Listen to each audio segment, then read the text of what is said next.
Oi, bom dia, pessoal do terceiro ano A. Tudo bem com vocês? Eu espero que sim.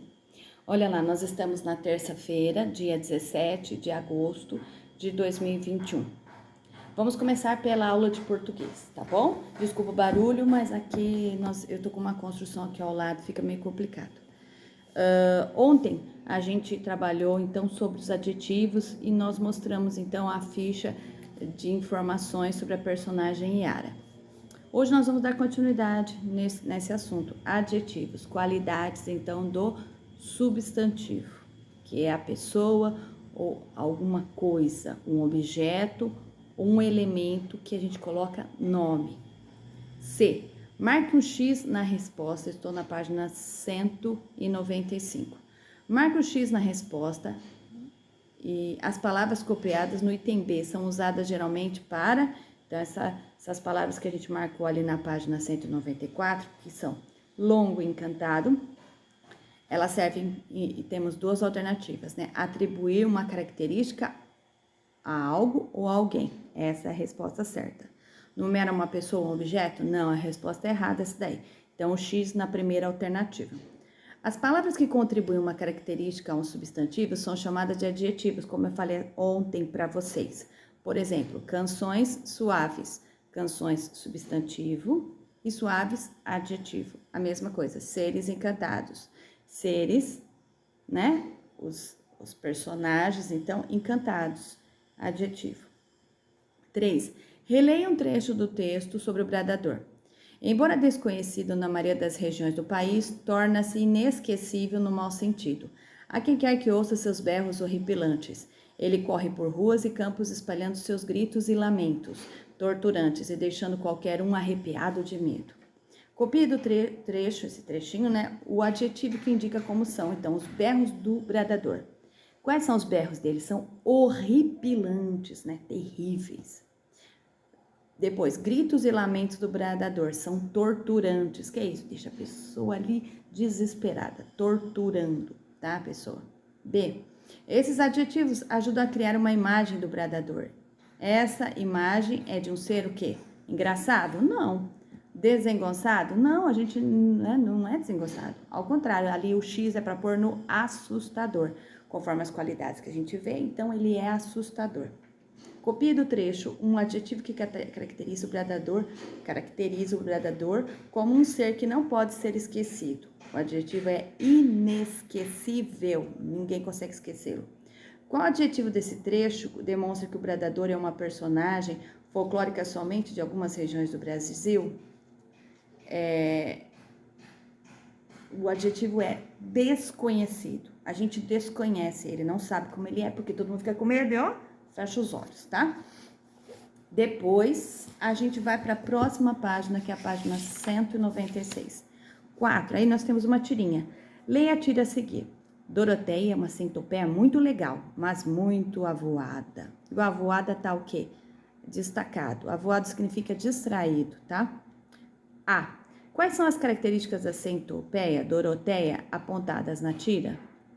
Então, tá ali, ó, muito legal e muito avoada. Essas são as duas características dela. Vejam que as botinhas da centopeia, a centopeia tem 100 pés, tá bom? Pensando nos 100 pés, por isso que chama centopeia. Veja que uma das botinhas está amarela, uma só. Então, ela colocou todas as outras vermelhas, né? As botas vermelhas, e uma ela colocou amarela, por isso que ela é distraída, né? B, uma das características. Um detalhe da imagem mostra porque a centopeia é avoada. É o que acabamos de falar. Qual é? A centopeia, ela calçou uma bota amarela diferente das demais, que são vermelhas, tá? Por isso que ela é o quê? Distraída. 5. Leia as frases a seguir e responda as perguntas. O bradador é uma criatura assustadora. A.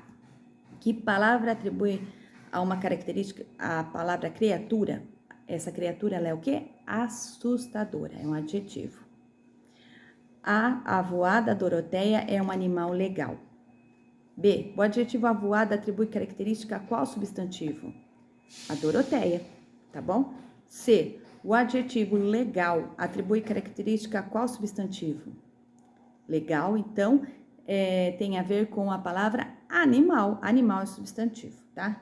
E uma frase de adjunto adnominal, o adjetivo que aparece junto ao substantivo, atribuindo características a ele. Então, adjunto adnominal, ele aparece juntamente com o substantivo. Então, animal legal, tá? Atribuindo características a ele, tá? Seres encantados, tá? Só para vocês lembrarem. Então, aqui nós ficamos por aqui em português. Depois a gente vai para matemática, nós estamos na página 136 e 137. Na página 136, nós temos o exercício 3. Observe como podemos representar o número 1213 no ábaco de pinos, tanto no quadro. Então, nós temos a unidade, a dezena, a centena e a unidade de milhar. E ali no ábaco também, olha só, unidade, dezena, centena, unidade de milhar. E aí você vai contar quantas argolinhas. Na unidade, 3 argolinhas, na dezena, 1, na centena, 2 e na unidade de milhar, 1. Então, fica 1213. Aí, então, depois, na letra A, B e C, pede para registrar, então, a quantidade observando os ábacos, tá? Então, o primeiro, letra A, unidade não tem nada, põe 0, dezena, 1, centena, 0 e unidade de milhar, 1. Então, fica 1010. B, ali, na unidade fica 4, na dezena 4, na centena 8 e na unidade de milhar 1. Então, o número fica 1844. Depois C, na unidade nós temos 7 argolinhas, então põe 7, na dezena 5, na centena 5 e na unidade de milhar 1, fica 1557. 4.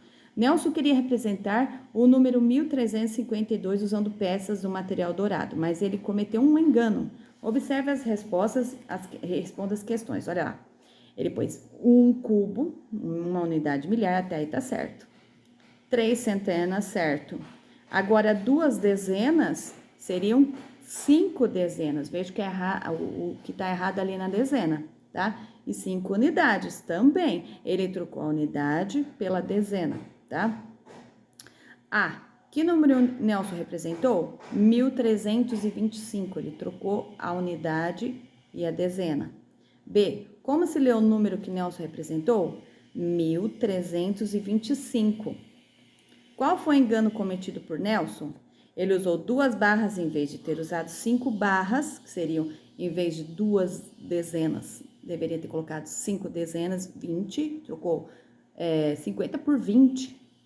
E ele também usou 5 cubinhos em vez de ter usado 2 cubinhos. Em vez de 2, ele colocou 5. E aí ele trocou tudo. Então, ele trocou a unidade e a dezena. E aí saiu com um número diferente. Lembra que eu falei das casinhas? Dependendo de onde você coloca o número, ele muda o quê? O seu valor posicional no número. 5. Faça o que se pede em cada item. A. Em qual dos ábacos abaixo está representado o número 624? Olhe bem, conte cada argolinha. Olha lá, 1624. Todos eles têm na unidade de milhar 1000. Depois, na centena, vejam que o primeiro tem 2, então são 200, não é um número. Ali no ábaco 3, temos 1, 2, 3, 4, tá? Já na centena, você percebe que o número está errado. Então, olha lá, centena. Então, o ábaco 2 tem o quê? 6, então 600. 6 argolinhas. Depois, 20, vejam que no ábaco 1 não tem 2. E no ábaco 3 tem 2 argolinhas sim. Então, a diferença aí tá ainda na centena, quer dizer, o ábaco 2 e o 3, na dezena está igual. Agora, no ábaco do 2, a unidade tem 4, e no ábaco 3 tem mais de 4. Então, não é o ábaco 3. Então, faz um X no ábaco 2. B. Agora, complete a decomposição dos números representados em cada ábaco. Então, olha lá, 1264 no ábaco 1. Então, coloca 100, mais 200, mais 60, mais 4. Coloque o DC e o DM, o M, do jeito que eu fiz ontem, fica bem legal. No ábaco 2, 1624, 1000, mais 600, mais 20, mais 4. E no terceiro ábaco, 1426, 1000, mais 400, mais 20, mais 6. 6. Observe as peças do material dourado e representadas abaixo. Então, o que a gente tem aí? Contorne as peças que você usaria para compor o número 1857. Então, você pega um cubo, circula o cubo, ou faz um quadradinho aqui, né? Um retângulo, depois 800, aí você pega 8 placas, tá? 50, 5 barrinhas e 7 cubinhos, tá bom? Do jeito que tá ali. Depois complete as lacunas de acordo com as peças que você contornou no item. Então, 1000, que é o cubo grande, 800, que são as placas, 8 placas, mais 50 barrinhas, 5 barrinhas, mais 7 o quê? Cubinhos. Então, fica o número 1857, tá bom? Então, essa parte é a parte de matemática, certo? Vocês que estão online e que presencialmente vão amanhã na escola, a gente vai fazer atividade de arte na escola, só para vocês saberem. O pessoal, principalmente a Alana, né? A Alana que está online, ela pode fazer 2 folhinhas essa semana da atividade sobre o folclore, tá bom, Alana? O livrinho. E quem tá online direto também, que ainda não pegou o livro, pode ir lá na escola pegar o livrinho do folclore. Eu também estou preparando para vocês um livro sobre a história de Araraquara. Não sei se ainda vai ficar pronto. Se ficar pronto hoje, a gente começa. Se não, aí a gente retoma outro dia, beleza? Mas nós já vamos começar a partir dessa semana, então, esse livrinho contando um pouquinho sobre a história e a geografia da cidade de Araraquara. Quem está online direto, manda um recadinho para mim, que eu vou combinar com vocês um horário, tá? Legal, para eu poder entregar o livrinho também de Araraquara. Essas atividades todas, elas vão servir como complementação de tudo aquilo que a gente está estudando esse bimestre, e não é para fazer tudo, é para fazer um pouquinho por vez, como a gente tem feito, beleza? Então, faça com calma, se tiver qualquer dificuldade, pode enviar para a professora. Hoje, em História, estou enviando para vocês 2 vídeos falando sobre a cidade de Araraquara. Nós vemos um drone, ele está sobrevoando a cidade e mostrando alguns lugares, tá? Principalmente na cidade. A cidade de Araraquara, perto de nós aqui. Vocês vão reconhecer alguns lugares. E outro falando sobre um pouquinho sobre a história da cidade e falando sobre a ferroviária, que é o time da nossa cidade, tá? Tem a ver com o trem, que foi o quê? Um transporte muito utilizado para enviar o café até o Porto de Santos e do Porto de Santos para outros países. Então, isso foi muito importante para a economia da nossa cidade, aqui do nosso município, beleza? Então, vocês assistam o vídeo e aí, quando vocês estiverem na escola presencialmente, a gente faz a atividade do livrinho da história de Araraquara, porque nós estamos comemorando esse mês a formação de Araraquara como cidade, no dia 22 de agosto, tá bom? Então, um grande abraço para vocês e até mais. Tchau, tchau.